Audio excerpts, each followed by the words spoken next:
oh, I know I didn't show up today the way I should have. I know I didn't give you a heads up that I was going to be late. I'm sorry.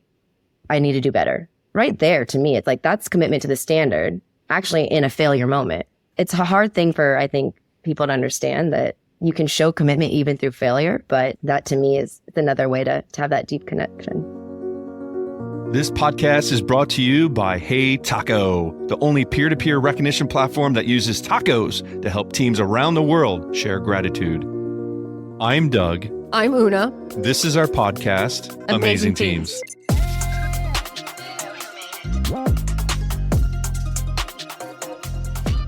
Malia Shoji, welcome to the Amazing Teams podcast. Thanks for having me, you guys. I'm so excited to introduce you, Malia, because we've had a chance to not only know each other for over a decade, but live together and volleyball at the same time. So it's so fun having you on. For everyone else who doesn't know, Malia is the head volleyball coach at the University of Nevada, Las Vegas.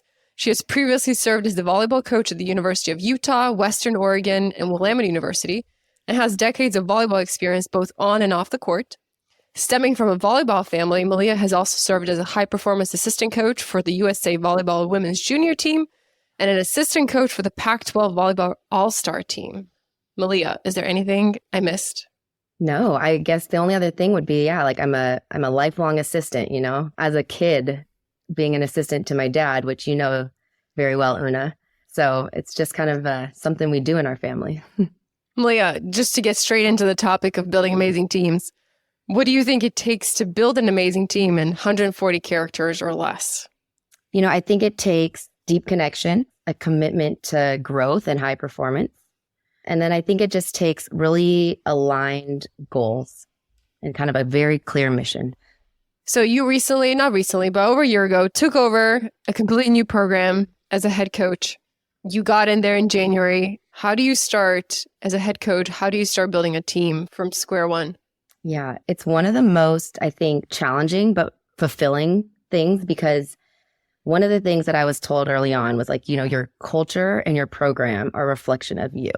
I'm like, well, that sounds terrifying. So, the whole idea that I now get to choose the values that we live by, right? And they have to be ones that I can commit to being, the standard day in and day out. And so I started just with myself, what do I believe that it takes to have an amazing team like you talk about, but also have amazing performance outcomes. And so this idea of both a strong and healthy culture with high performance output, I had to come up with my values, almost like a hypothesis, right? I believe these to be true. So now can I test these out with this program? And so, setting those values, and it was that deep connection was one, growth was the other, and then commitment was our third value. And I think what's so scary is I thought, oh my gosh, am I married to these values now for the rest of my head coaching career while I'm here at UNLV? And I think the most freeing thing was knowing that those values can adapt and evolve as A, I do as a leader, and then B, as our program's goals and staff and players change as well. So, that was the first thing I set out to do. What are we going to be about here, right? And then just setting out to have that very clear mission. And that was just to constantly do things this program's never done before. And so in year one, we set out the tagline of, make history was our goal. It kind of can change every year, but for me, that's my personal mission while I'm here.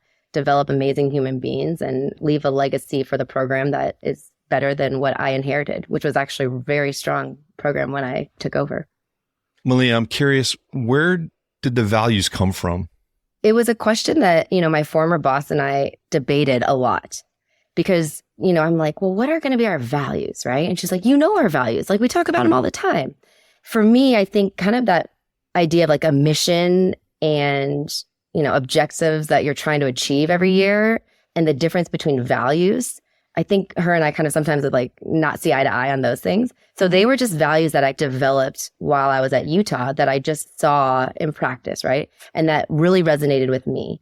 And so I think it was really a unique opportunity to have this space where we didn't have those values necessarily as clearly defined as maybe I would have wanted, right? So I was able to say, hey, I think these are the values that I see on a day-to-day basis. And I obviously stayed at Utah for 8 years, so I clearly aligned with what we were doing. But it was this cool exercise throughout my time there. And I actually helped develop the values with one of our players. Her and I sat down and we both our captain, Berkeley Ovlad, I think, Una, you remember her. And it's like, well, what do we need to be successful? And what do we feel like on a day-to-day basis? Everyone in our program would say, this is what we're about, right? The more I reflected on it after my time at Utah, I'm those were my values of why I do what we do. The deep connections that we have in working together. We're all into this for growth. You cannot stand still. You can't get comfortable, right? That's the quickest way to have poor outcomes and, lose your job. So, very clearly that's an inherent motivator for us. But I also love the idea of being a lifelong learner. So the growth is both immediate growth, but then the commitment to growing for a lifetime. And then the last one was just commitment to something bigger than myself, commitment to something that, challenges me to be the best I can be. And every day it feels like I have to audit that. What do I need to do better today? The commitment to the program and the team and what we're trying to achieve. Malia, what are some examples of how you reinforce or live the value of, let's say, deep connection? How does that show up every day? It's something that I think it's hard because not everyone's deep, right? So it's some people, it is what it is. But I like to ask my players and my staff to kind of do three things with the deep connection. And it's be authentic, and then be vulnerable, and then be aligned. Because I think for me, when I think of those three things, right, I don't feel like you can have a connection with someone who's not showing you who they truly are. And so I'll have players come in, as freshmen, they're like, yes, coach. They just say what they think I want to hear. And it's so funny because for me, I'm oh man, it's going to take me a couple of years to break through this one. Right. And then you have the people who just come in and just show every little part of them. And I'm I can work with that. Right. I can help this person because I know the barriers. I know their strengths, right? Because they just show up in an authentic way. So that's a big thing for me, to be connected. And then just being vulnerable. I don't expect people to be perfect every day, but if I'm going to rely on you as part of what we're doing here, I need to know when you're not okay. It's being vulnerable to be hey, I just need help. Or, hey, I'm struggling with something. I'm still going to give everything I've got, but this is what I'm dealing with. And then I can help that person through it. And then just being aligned, because it's funny, we have such different views of things. So someone will be well, I just think we need to be really empathetic when someone doesn't show up at the standard. And it's well, yes and no, right? We need to be so committed to what we're doing that when we have bad days, we can lead with empathy, right? Because there's no question on if we're aligned. But if someone's showing up consistently with some bad days, you're going to question, are they really aligned with what we're doing? Or if their behaviors are more outside the values than in the values, then, it's hard to stay connected to someone who's operating in that space. What about the commitment? And when we're doing our prep call, you were talking about how the individual needs are below the needs of the program, in a sense, and how that was something that you learned about and established as you started your head coaching job. How does commitment show up every day? It's another thing where everyone has their interpretation, right? And so as an assistant, I was so committed to just helping my athletes. And now I have just such a greater respect for the head coaching role, because you don't get to just be all in and helping either your head coach, right, or your athletes. The commitment is to this bigger thing. And that's kind of the beautiful part, right? It's okay, I have to balance these two things, right? The program's needs, and then every individual person, whether it's a support staff, a player, my administrators, right? And all of their needs as well. And so as a program, we talk about two things, right? It's just be a giver, give more than you take. That's just a really simple way to think about commitment, right? And it kind of just shows up in real time, that I am invested in this bigger thing. And then just being committed to the standard.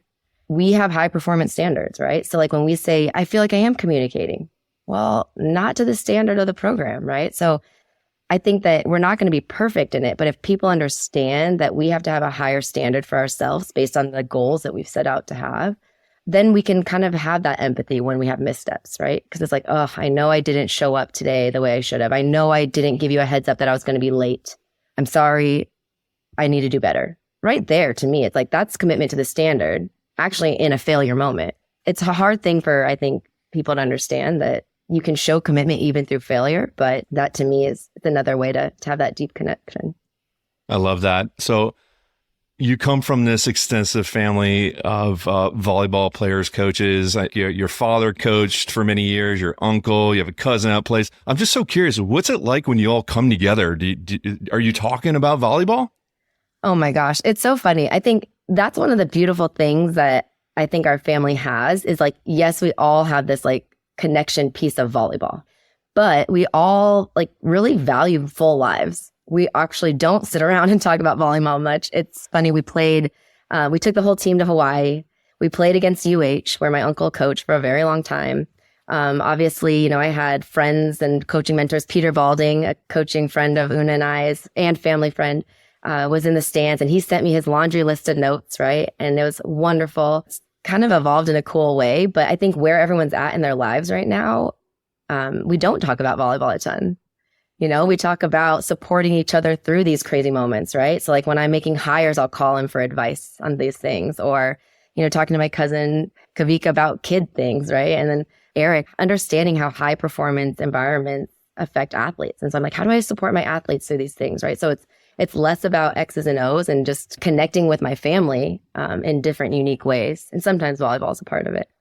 What do you think you took away from watching your uncle, your dad coach and build teams to what you're doing right now? Like, do you ever say something like, oh, that's what my dad used to say, or that's what my uncle used to say? We're like, I didn't even know I picked it up and I picked it up. That's a good one. So I have two stories for you then on that one. So the first one was my Uncle Dave. I was at his match against Hawaii, and they were in the NCAA Tournament. I can't remember the round exactly, but they lost. And so we're at dinner after the match, and I just started coaching. So finally I was like able to kind of like peek behind the curtain. I'm like, what's in your portfolio? Because he had his coaching notebook that he had on the bench. And I opened it up, and it was literally like a lineup circle, and that was it. And I was like, oh my gosh, like seriously? And so from me, seeing my uncle coach in such a simple way, other coaches got like charts and graphs and these big clipboards and all the numbers. And like, he literally had his lineup, and not like line up for this set and line up for that set, like just one. And so I kind of like to pick his brain on how do I do this simply, right? And he'll say, scout meetings, 30 minutes max. If it can be shorter, awesome, right? So I think for my uncle, he was like a really good in-match strategist. And I think he did that because he was really present and engaged, and he kept it really simple. So that's something that I'm actually still really curious to pick his brain on more, to learn more about. And then my dad, he was just that like growth and commitment to like lifelong learning, right? I remember going to every single one of his summer camps, and it'd be so cool to like go back because it's like all the different iterations of technique, right? So it's like, okay, this is kind of the trend because our national team coach is from Japan. So we had all these different up-down passing and all these unique kind of training mechanisms that we're teaching young athletes. And my dad would like learn them, he'd study them, and he would teach them, right? So he never was like, there's one way to play volleyball, there's one way to do it, right? He was just constantly studying the game and as it evolved over time. And that's something that I think I've kind of gotten a bug on as well, just constantly learning and growing myself as a coach. Does he still keep all his notebooks? Because I feel like he has about 300 composition books somewhere in a basement. Yes. On my bookshelf, I have mine lined up too. And Una, you'll laugh because he got an iPad, like a new one just recently. And the cover he got is a composition design. That's another thing. He's just a big reflector. I don't think he can have growth without deep reflection. And so I think it makes sense that he kind of had that as like his reflection habit. Malia, I'm curious, there's a photo behind you on your wall there, and obviously there's a moment captured in time. What's going on in that moment? It's a match in our Cox practice or our Cox competition gym. It's one that we're looking to update, but also it's just a reminder, right? Like we do a lot of things, but like the reminder is like, hey, we're here to like prepare for these big Showtime moments. So yeah, it's our competition gym and kind of our team in action. As you're talking about the values and the things you do off the court to build a team, how does it compare to what you do on the court? And maybe more my deeper question is, what's more important? How much time do you spend on the court, skills, conditioning, all things volleyball related, and off the court in terms of the psyche, the attitude, the team chemistry? What's more important? I don't think one can be more important. I think something I've learned as I've gotten older is that you can't like separate them, right? I think our greatest vehicle for reinforcing our values is through the on the court moments. It's through when we are in the weight room. And so I think one thing we're really trying to do is teach them the values through the things that are just the easiest, which is the volleyball and the training. Like we can talk a lot about the off the court moments. We can talk a lot about the values that show up and how we treat each other off the court, but it's a little bit harder, right? Because everyone's background's different. Everyone's experiences are different. But volleyball, it's a little simpler. Do we have a deep connection on the court? Like, are we looking at each other in the eye? Am I slumped over, like looking away from the team, or am I like fully engaged when it's tough? Deep connection can show up in a big way there. Then the growth that we see on the court, like we talk about like what we measure gets better, because I think sometimes we feel like we mistaken like action for achievement. And so we have this really easy way of measuring our improvement because we've got stats, we've got performance outcomes, right? But then there's also like the things that aren't as easy to measure. How do you show up every day? And are you operating at the edge of your ability? Are you being okay failing? You know, it's that art and the science of that. But I think the more I've gotten older, I've more shifted my focus to doing as much as I can on court with regards to like teaching our values, just because it's a little simpler for them. And it's also their big motivator. They want to win matches. They want to be great high level athletes, right? And so that's probably the easiest way to motivate some behavior changes. Can you tell us more about the butterfly moments and how you motivate and reward the going beyond the edge? Last fall, we did value awards, right? So we had our Stay Together, Grow Together, Compete Together award. And it is a really cool way for our athletes to shout out our values. And a lot of times it was based on the competition or the week leading up to competition. It was something that had evolved because when I first got here, they said, yeah, we do these awards, but it usually is like whoever scored the most points got the offensive award. This is the defensive award, right?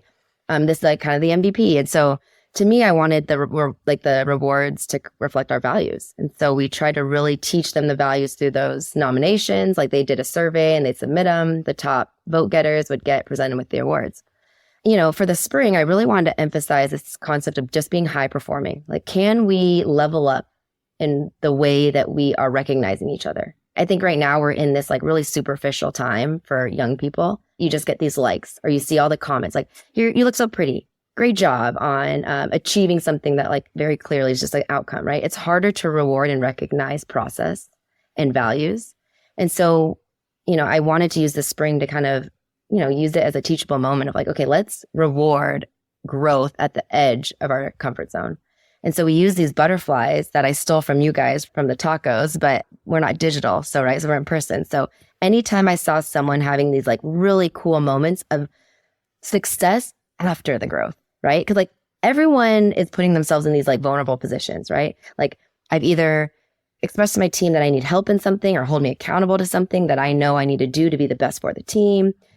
Everyone can say that, but then like, how do you show up in that weird moment in between, right? And so like when I see someone's game and their trust in their teammates just like skyrocket after they have those moments of vulnerability, then I'm going, all right, let's recognize that as like a growth moment. And so we've been handing out butterflies as just a tangible way to say like, you've earned the right to be confident because you operated at the edge, you had growth, and now you're just like at a whole nother place because of that. And so, you know, we sent 3 players to the USA tryouts and they all had like different levels of nerves, different reasons for being nervous. And they all prepared in such a cool way. Some of them got extra reps. Some of them met with our sports psych to get some like performance tools. Some of them just like really focused on sleep, hydration. But either way, like however they prepared, they went to this tryout, they maximized the moment and they came back and the things they talked about that were successful for them were so high performing in my opinion. It was like we learned that the USA team was still frustrated with their passing, even though they were the best passing team going into the gold medal match. And so they were just picking up on these like really cool things. And I don't think you can do that if you go into those moments going, worrying about myself, like ego, like, am I going to look good? Am I going to make this team? Or am I, you know, like if you worry about those types of things, you're not really soaking in the growth. And so that's why I ended up giving, you know, those 3 players butterfly moments because the stuff they took away just showed a ton of growth for all 3 of them. Do you give it to the butterflies to those players in front of the whole team? Sometimes. So I've done some in front. I've done some behind the scenes. Sometimes like the vulnerable moments, I don't want to like overshare. And so sometimes that's when I'll choose to do it behind closed doors. Sometimes I do want to use it as a teachable moment. And also we have disc profiles that we do. I don't know if you are into the disc, but some people like the public recognition and some people don't. And so kind of trying to strategize, like, how do we keep them motivated to do these things might depend on their disc profile too. That's really interesting.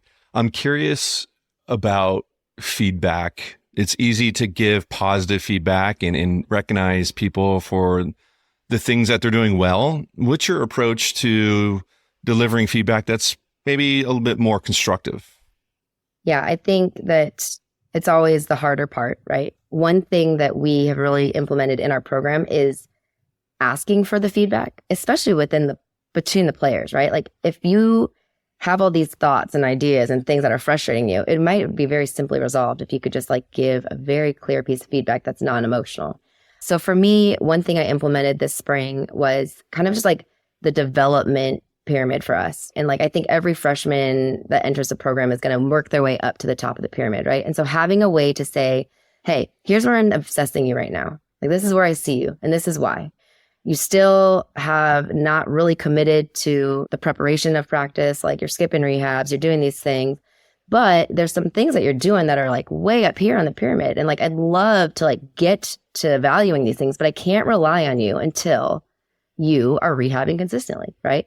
And just making it very clear that until you do the little things consistently, it doesn't matter these like really cool like moments or characteristics that you might have to provide to the team, because we just don't know if they're going to be there in the big moments. You know, we even had a captain that we said, hey, until you get some time management systems in place, we're not going to like rely on you as a captain. And I needed her input. Like she was a really diverse part of like what we do and like provided really cool perspective. And it was hard for both of us to like not have her in that role. But like there was just weeks in the season where I couldn't rely on her because time management got out of control, things got messy. So, you know, just trying to let them know that like the big expectation is be reliable, right? And so if you're going to be reliable, I need you to do these things better. Kind of using kind of the carrot more than the stick is more my strategy, especially when giving kind of some of the harder feedbacks. Because I do truly believe all my athletes here are bought into what we're doing and their intentions are to help the team. But sometimes you don't understand how some of your behaviors show up that hurt the team. So it doesn't feel as like hard of feedback when you frame it in that way. It sounds like this framework, the pyramid, is it a written thing? Like something that you can, like a printout you can share with the team? So it was something that I developed in my master's program when I was at Western Oregon with Brad. And so, you know, you take Wooden's pyramid, right, that he has with all his values and things like that. And when I was like looking at it, I thought like that to me is where you come in as a freshman, you've got to learn just these foundational skills, right? So like learn how to be a rebel volleyball player, right?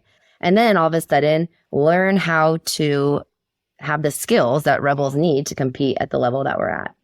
And then kind of the next layer of the pyramid is how do you multitask between the intangibles and the tangible, like the technical skills that you have to have. And I think that's an art form in itself, right? And then part of that third layer is like, how do I help my teammates? Because I just think you're learning how to help yourself when you first get to college and become a collegiate athlete. But at that third level, it's like, it's not about you just acclimating anymore. It's like, how am I going to help the people around me and help the program achieve what we're trying to do? And it's really unique to have a freshman come in and have either the intangible and technical skills to then already be at a place to help the team. But it can be done. And then, you know, the top of the pyramid is that's where you get into those program changers. And we've got a bunch of program changers, right, in our program right now. We have a ton of really highly experienced athletes. I've got one player who's in her 6th year after you take in redshirting and COVID and all those really unique things that extended athletes' time with us. Even though you have like the time with the program, you have to be able to be reliable with like I said, all those foundational things. And the minute, let's just say someone gets injured, you have to relearn some things, right? With like, how does the preparation work for me now? If you change positions, they might have like a little regression down to the pyramid and work their way back up, right? So it's just been nice to have this clear framework of saying, what do I need to work on to be the best for the team? Where does Malia see me helping the team? And where do my teammates kind of see me? And not viewing it as like a judgment. Because I feel like when I first got here, anytime someone needed to like get better at something, it felt like, oh, I'm feeling judged or am I valued? So it's like a good way to show like, hey, here's your potential. Here's where we're stuck. Invest in just these 3 things and let's keep climbing to the top of the pyramid. It sounds like it also grounds the feedback. It's not about something that they've never heard about before. You show the pyramid and they know what good looks like. And then you can say, well, you're falling short on this one dimension. It's not personal. It's what you had signed up for when you joined this program, right? This is kind of the expectation from the start. So it's grounded. Sure. It's something I can see and be like, oh, okay, I'm not there yet. This is what I need to work on. And it offsets that like microwave culture of like, I need to be the best I can be and it has to happen immediately, right? Like it's kind of showing that it does take 4 years for most people to even think about being a program changer. And if you don't stay focused and really just like get the foundational things done and done well, right? And just commit to doing those things, then you're just going to constantly be bouncing up and down. And you're never going to reach that point where you're just relied on or planned for kind of like history making movement for the program. Malia, I have 2 young kids who are very athletic. I'm not sure where they got it from, but they're very competitive. Any advice for parents listening that have young kids who are into sports? I always worry that maybe my wife and I are pushing too hard or we're not listening. I don't know. Anything you have around that? I think at an early age, helping them understand how to help their teammates. The individual sports, you get to be so about yourself, but like we know life is a team sport, right? So I think that just helping them understand how to be external in helping their team and their teammates, I think is first and foremost. I think that at an early age will be just instrumental. And then them just loving the work. I do this all the time. I'm like, oh yeah, you made a basket. I'm like, never mind. Like, great job.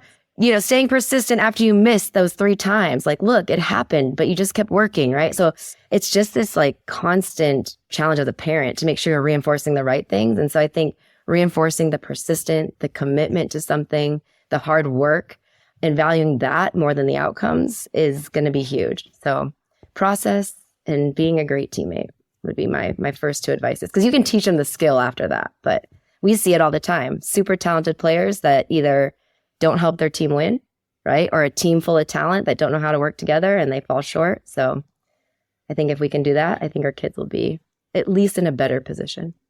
That's great. Thank you. Yeah. I remember going on recruiting trips with your dad. The first thing he would often say is, this person looks like a great teammate. I'm like, what does this have to do? Can they hit the ball? Right? You start, because at first you just focus on the skills, and he would see all of that, right? Yep. But he would voice, hey, this person is a great teammate. We should definitely look into them. Yep. 2 things that Peter and my dad both, it's like, okay, Peter taught me, you can't train someone to become more athletic. You're either athletic or you're not, right? Like you can make these marginal gains, but there's just some inherent athleticism that you have. And then also like you can't untrain years worth of being selfish or me focused, right? So like, it's like, where do you want to invest your time in your athletes? I would rather just invest in the skills, right? And then teaching them how to be high performing athletes. I only have 4 years, right? If I'm lucky. So I can't have myself going, okay, now I have to teach this one athlete to become way more athletic in 4 years. Oh, and then teach them all the other things. Oh, and then I have to teach this other athlete how to be a better person. That's just too much time investment when we have other things to do, right? So for me, recruiting the right athletes to my culture, I think is so instrumental. They have to live our values and buy into those right away. And then it just makes the alignment part a lot easier when you recruit to those things. Last time I coached volleyball, NIL was not a thing, name, image, likeness. I'm so curious, how do you retain student athletes? How do they stay within your program with such an ease of transferring? Like it's never been easier to move from school to school. Yeah. How do they stay at a single school? I think about those things like a parent. All these coaches are like, oh, we've made it too easy for them to leave. And I'm like, I actually don't mind the accountability to providing a really cool experience that matches and aligns what the athlete wants and needs. I just feel like it feels a little bit like we don't want the accountability to constantly audit. Like, are my intentions of what I'm here for having the impact on my athletes? So I don't mind the transferring part.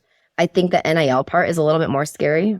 I want all these things for my athletes. Because I think female athletes deserve to be, I don't know whether it's celebrated or rewarded or have their name, image, and likeness out there and have people that like kind of pour into them outside of the sport and celebrate the work they do. But it becomes this double-edged sword. Like, do I want my athletes to be here because of that? And then all of a sudden, instead of investing in their craft and in becoming the best teammate they can be, now I have to dedicate maybe 20% of my time to building my brand and posting and thinking about generating income. Like, that's a lot of time if you think about it. Even if you did 10%. I just think it's like a really interesting dynamic where I would love to recruit athletes that don't come in expecting that, right? And then trust me, behind the scenes, I'm, trying to strategize is just like every other coach. But again, going back to like the recruitment, like there's no commerce as one of our goals, right? Or there's no like brand building as one of our goals. Like I just want people who are here for the deeper things. And then I want to just like kind of use it as a celebration of their work instead of it being like kind of my why of why I do the work. What inspires you and keeps you motivated? I think for me, it's those little aha moments. Like I think some of the best moments for me since becoming a head coach was, one athlete told me like, you've helped me understand like it's okay to be myself. The whole like idea of showing up authentically. I think a lot of times they're trying to like show up in the way that they think they're supposed to instead of like understanding showing up at the standard's one thing, but I don't want them to get to the standard by sacrificing who they are.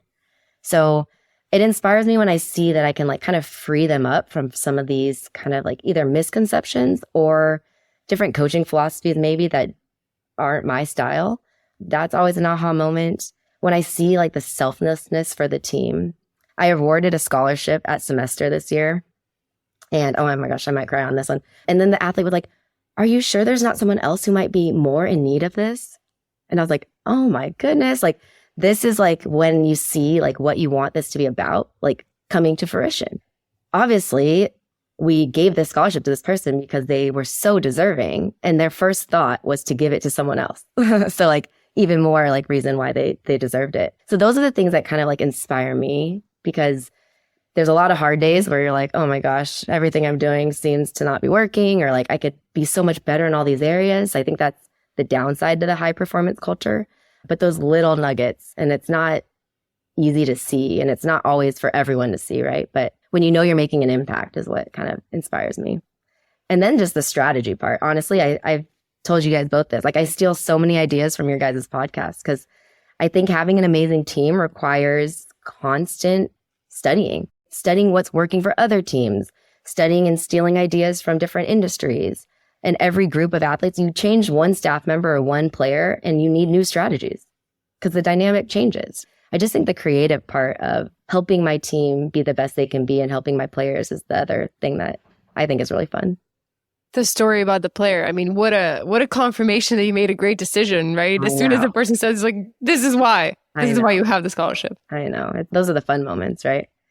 I wanted to ask you a very tactical question. Yeah. What are some of your favorite books on this topic about building teams? I know you've read a lot. What are, 3 books you would recommend everyone read on the topic of building teams?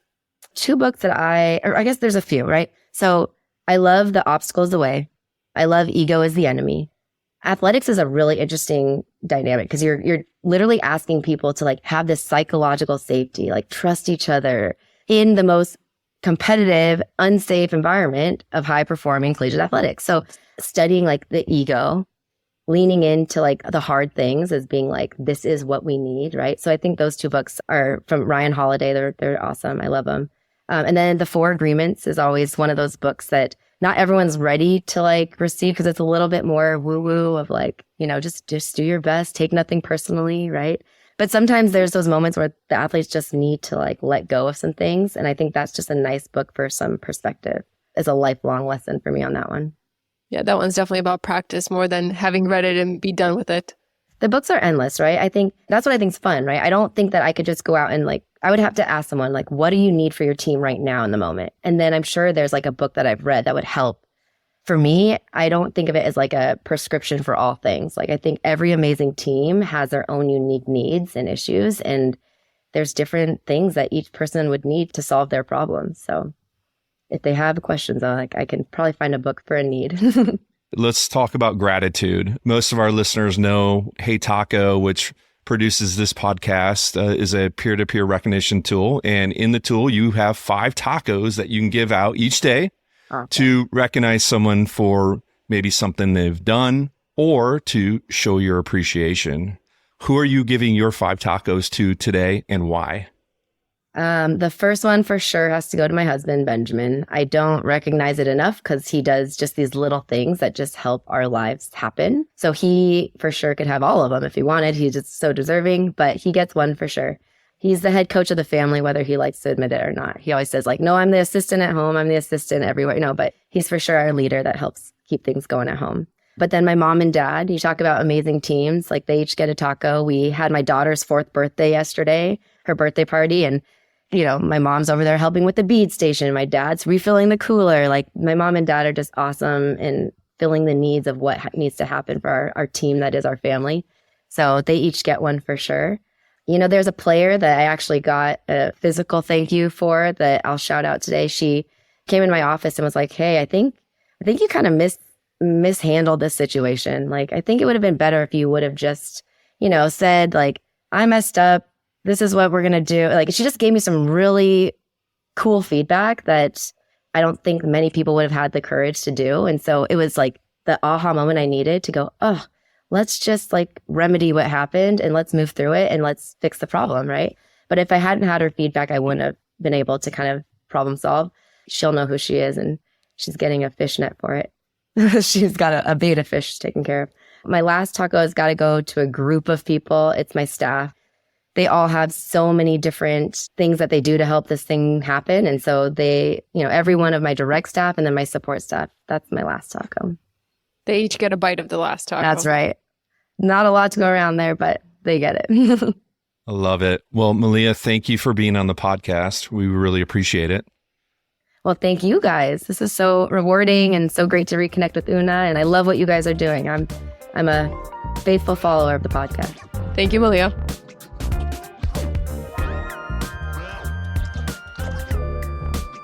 Thanks for listening. One of the important things about building a team is gratitude. If you're looking to add more gratitude into your team, check out heytaco.com. We are clearly biased, but it really does work. Use the code AMAZINGTEAMS to receive 15% off for the first 3 months of your subscription.